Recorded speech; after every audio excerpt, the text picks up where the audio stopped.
But पहला सवाल आपके लिए है सर, मोदी जी क्या सोच रहे हैं दुनिया में ये सब युद्ध को देखकर? डॉक्टर जयशंकर और मोदी आपस में क्या बात करते होंगे? जी बिल्कुल। मोदी जी और जयशंकर जी यही सोच रहे हैं कि इंडिया का इकोनॉमी कैसे बढ़ाए और इंडिया को किसी भी कॉन्फ्लिक्ट से दूर कैसे रखे। कॉन्फ्लिक्ट मतलब युद्ध, वॉरफेयर। और हमारे आसपास बहुत सारे ऐसे ऐसे हमारे पड़ोसी हैं जो हमसे युद्ध करना चाहेंगे, उनकी बहुत अच्छा हो चुकी है इन द पास्ट। तो मोदी जी और जयशंकर जी का यही फोकस है कि भाई हमें किसी से युद्ध नहीं करना है, हमें किसी युद्ध में इन्वॉल्व नहीं होना है और हमें सिर्फ अपनी इकोनॉमी पर फोकस करना है, क्योंकि हमें 10 ट्रिलियन वाली इकोनॉमी बनना है, 15 ट्रिलियन वाली इकोनॉमी बनना है 2047 तक। तो मेन फोकस ये है कि युद्ध से दूर रहो और इकोनॉमी को बढ़ाओ। उसके लिए मैन्युफैक्चरिंग बहुत इंपॉर्टेंट है भारत के लिए, और अलग अलग देशों के साथ पार्टनरशिप्स भी बहुत इंपॉर्टेंट है। अगर हमें मैन्युफैक्चरिंग जो हम गुड्स प्रोड्यूस करेंगे उनको एक्सपोर्ट करना है तो अच्छे पार्टनरशिप्स चाहिए, अच्छे सप्लाई चेन्स चाहिए और कॉन्फ्लिक्ट नहीं चाहिए, युद्ध नहीं चाहिए। तो हमारा फोकस ये है। लेकिन दुनिया भर में बहुत सारे कॉन्फ्लिक्ट्स चल रहे हैं, इसके लिए ये बहुत ही डेलिकेट नाजुक वाला जियोपॉलिटिकल क्लाइमेट है इस समय 2025 में। कौन से देश भारत से नाराज हैं, ये भी बताइए। हिस्टोरिकली देखिए, अगर हम देखेंगे तो पाकिस्तान तो हमारा बहुत पुराना दुश्मन है पिछले 75 वर्षों से, लेकिन अभी पाकिस्तान का इतना इम्पोर्टेंस नहीं है।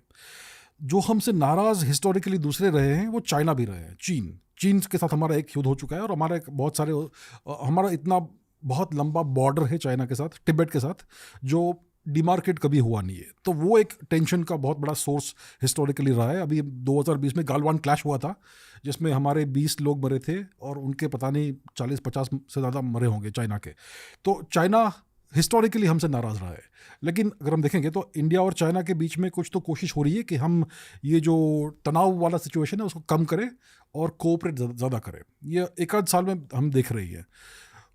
सबसे बड़ी नाराज़गी हमसे यूएस को है इस समय, क्योंकि यूएस देख रहा है कि भाई भारत अभी एक ग्रोइंग इकोनॉमी है, हमारा इकोनॉमी बढ़ रहा है और अगर हम 20 साल ऐसे ही ग्रो करते रहेंगे तो भारत नेक्स्ट चाइना बनने का पोटेंशियल है भारत में। और अगर भारत नेक्स्ट चाइना बन जाता है तो फिर यूएस के लिए नया एक कंपेटिटर, शत्रु उनके हिसाब से होराइजन पे आ जाएगा। मतलब शत्रु सिर्फ युद्ध में नहीं होते? नहीं, इकोनॉमिकली शत्रु हो सकते हैं आप, टेक्नोलॉजिकली शत्रु हो सकते हैं, दूसरी जगहों में स्पेस रेस में शत्रु हो सकते हैं। तो वो नहीं चाहते कि कोई भी नया ग्रेट पावर इमर्ज हो। तो भारत ऐसा ही एक देश है जो इस प्रकार से इमर्ज हो सकता है नेक्स्ट 20 वर्ष में। तो यूएस अभी ऐसी कोशिश कर रहा है अलग अलग प्रकार की कि भारत का इकोनॉमिक ग्रोथ और दूसरी तरह से ग्रोथ कम हो, भारत का इन्फ्लुएंस कम हो और भारत का इमेज इतना अच्छा नहीं रहे और हमारा इकोनॉमी भी इतना अच्छे से काम नहीं करे और हमारा मे बी हमारा जो नेशनल क्या बोलते हैं नेशनल बाउंड्रीज है, बॉर्डर्स, वो भी थोड़ी चेंज हो जाए। तो ये सब अलग अलग प्रकार के वो कोशिश कर रहा है यूएस इस समय, और इसलिए भारत और यूएस के जो रिलेशन है वो पिछले 2-3 साल से अच्छे नहीं रहे और शायद अभी और ख़राब हो रहे हैं। पर ट्रम्प और मोदी दोस्त नहीं है?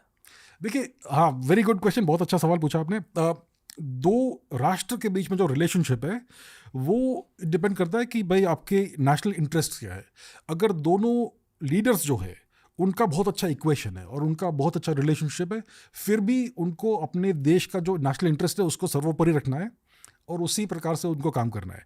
तो इवन दो ट्रम्प और मोदी जी का बहुत अच्छा रिलेशनशिप है, बहुत अच्छे मित्र हैं दोनों, फिर भी उनका जो नेशनल पॉलिसी है, फॉरेन पॉलिसी है, वो इतना चेंज नहीं होगा। वो अपने नेशनल इंटरेस्ट को का हित ही पहले सर्वोपरि रखेंगे और इसके लिए भारत और यूएस में जो तनाव है वो शायद और कंटिन्यू हो सकते हैं। थोड़े शायद कम हो जाए, थोड़े हद तक, लेकिन मोस्टली चलता रहेगा ये। ओके, ट्रम्प के बारे में बात करनी है, पर उनके बारे में बात करने से पहले आपसे ये पूछना चाहूँगा कि इकोनॉमिकली स्पीकिंग एक देश आगे कैसे बढ़ता है? जैसे हम कहते हैं कि हमारी देश की इकोनॉमी बढ़ेगी, इसका मतलब एग्जैक्टली क्या होता है? और मान लो अगर हम एक देश को इस सवाल के लिए एक इंसान जैसा माने, आप उस एग्जाम्पल को यूज करके देश की इकोनॉमिक्स थोड़ा सा समझाइए। देखिए, एक इंडिविजुअल, एक व्यक्ति धनवान कैसे होता है? जब वो वैल्यू क्रिएट करता है और समाज वो वैल्यू चाहती है तो वो आपसे वो वैल्यू लेगी, समाज आपसे वो वैल्यू लेगा और आपके उसके बदले में आपको धन देगा। इस तरह से आदमी धनवान होता है। अब राष्ट्र भी इसी प्रकार से धनवान होते हैं। तो हमारा जो इकोनॉमी है उसका नेट वर्थ अगर आपको जानना है तो आपका जीडीपी देखना पड़ता है, जीडीपी ग्रॉस डोमेस्टिक प्रोडक्ट, एक साल का एनुअल जीडीपी। तो एनुअल जीडीपी क्या है कि आप कितना वैल्यू एक साल में उत्पन्न करते हो अपने अपने पूरे देश के अंदर, कितना आप मिनरल्स एक्सट्रैक्ट करते हो, कितना आप सर्विसेज एंड गुड्स प्रोड्यूस करते हो, और उसमें से कितना आप खुद कंज्यूम करते हो, कितना एक्सपोर्ट करते हो, वो अलग, वो एक सेकेंडरी कैलकुलेशन है। तो कितना वैल्यू हम उत्पन्न करते हैं एक साल में, that is the basic determining factor कि भाई आपका इकोनॉमिक ग्रोथ कितना है। तो अगर किसी इकोनॉमी को बढ़ना है, मजबूत होना है, तो आपको एक हर साल ज़्यादा वैल्यू उत्पन्न करना पड़ेगा आपकी इकोनॉमी में, पूरी दुनिया के लिए, पूरी दुनिया के लिए, मे बी इंटरनल कंजम्पशन के लिए भी। लेकिन अगर आप उसको एक्सपोर्ट करोगे तो आपको फॉरेन एक्सचेंज मिलेगा और उससे आपकी इकोनॉमी और मजबूत होगी। सो एसेंशियली आपको दुनिया क्या चाहती है वो देखना है और आपको वो प्रोड्यूस करना है। अभी हिस्टोरिकली चाइना, दुनिया भर में जितना भी मैन्युफैक्चरिंग का डिमांड है वो चाइना से फुलफिल होता है। अब पूरी दुनिया देख रही है कि भाई चाइना खुद भी ए प्रॉब्लमेटिक नेशन और चाइना का इकोनॉमी इतना लॉन्ग टर्म में अच्छा नहीं होगा, तो मे बी हमें एक चाइना +1 पॉलिसी को फॉलो करना चाहिए। तो ये +1 कौन है, वो हमें होना चाहिए। पहले सेकंड ऑप्शन बनाओ, फिर इवेंचुअली फर्स्ट ऑप्शन बन जाओ। ये ऑब्वियसली होना चाहिए। पर वो शायद 2050 के बाद होगा। हम तो चाहेंगे कि 2030 तक हो जाए, लेकिन देखिए ये सब चेंज आने में तो टाइम, समय लगता है। चेंज करना, इतना बड़ा देश है हमारा, इतना सारा इनर्शिया है देश के अंदर, उसमें इस तरह का चेंज उत्पन्न करना थोड़ा समय लगता है। स्पेशली हमारे सिस्टम जिस प्रकार से बना हुआ है उसको ध्यान में रखते हुए। पता है, अक्सर बहुत सारे लोग ये सोचते हैं कि यार मैं जियोपॉलिटिक्स के बारे में जानकर क्या ही करूं। मैं मानता हूं कि अगर आप ट्रैवल करोगे ना लाइफ में, और जब आप फॉरेनर्स से मिलते हो, आप बहुत आसानी से उनसे बात कर सकते हो अगर आपको जियोपॉलिटिक्स की समझ है तो। ये एक लाइफ स्किल होती है और एक ऐसा सब्जेक्ट है जो कॉलेज में नहीं सिखाया जाता, और ये सब्जेक्ट सीखना हर इंसान के लिए बहुत ज़रूरी है, हर भारतीय के लिए और भी ज़्यादा ज़रूरी है। अक्सर भारतीय नेशनल पॉलिटिक्स समझते हैं, जियोपॉलिटिक्स नहीं समझते। और जियोपॉलिटिक्स को अगर ज़्यादा गहराई से समझना है तो ये जो आपने कहा फर्स्ट प्रिंसिपल्स थिंकिंग होती है कि एकदम बेसिक तरीके से समझो कि बेसिकली हर देश अमीर बनने की कोशिश कर रहा है, और वो हर देश अमीर कैसे बनता है, अगर उनके एक्सपोर्ट्स ज़्यादा हैं तो, अगर देश के अंदर मिनरल्स मिले तो, और अगर उन मिनरल से निकली हुई एनर्जी, ऊर्जा को हमने किसी प्रैक्टिकल तरीके में कन्वर्ट कर दिया तो। फॉर एग्जाम्पल, अगर पेट्रोल निकला हमारी ज़मीन से, तो फिर उस पेट्रोल को किसी चीज़ में कन्वर्ट कर दो।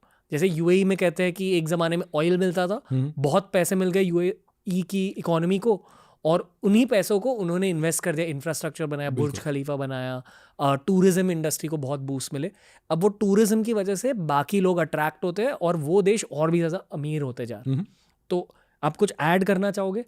नहीं, बस यही बात है, आपके अलग अलग जो आपके देश में जो क्वालिटीज़ है उनको फुल्ली मैक्सिमाइज करो और उनको लेवरेज करो। अगर आपके देश में ऊर्जा उत्पन्न होती है, मतलब ऑयल, पेट्रोलियम, कोयला, ये सब, तो आप उसको पहले तो खुद कंज्यूम करोगे, और अगर पॉसिबल है तो उसको एक्सपोर्ट कीजिए। अगर आप नेट इंपोर्टर हो एनर्जी के, तो आपका ये एक जियोपॉलिटिकल अकिलीज हिल हो सकता है। इट कैन बी मतलब आपका एक वल्नरेबिलिटी है, कमजोरी है आपकी ये। और अगर आपका देश में हिस्टोरिक साइट्स बहुत सारे हैं और टूरिस्टिक साइट्स बहुत सारे हैं, तो आपके जीडीपी को 10-15% उसमें से आ सकता है थ्रू जस्ट टूरिज्म, अगर आप इंफ्रास्ट्रक्चर अच्छा बनाओगे तो आपको जो भी आपके देश में क्वालिटीज है उनको मैक्सिमाइज करना है और फुल्ली लेवरेज करना है। इस प्रकार से आपकी इकोनॉमी बढ़ेगी। आप ये कह रहे हो कि भारत पूरी कोशिश कर रहा है कि यार बस हम बढ़ते जाएं, हम हमारी इकोनॉमी को ग्रो करते जाएं, हमें युद्ध नहीं चाहिए। हमें युद्ध नहीं चाहिए।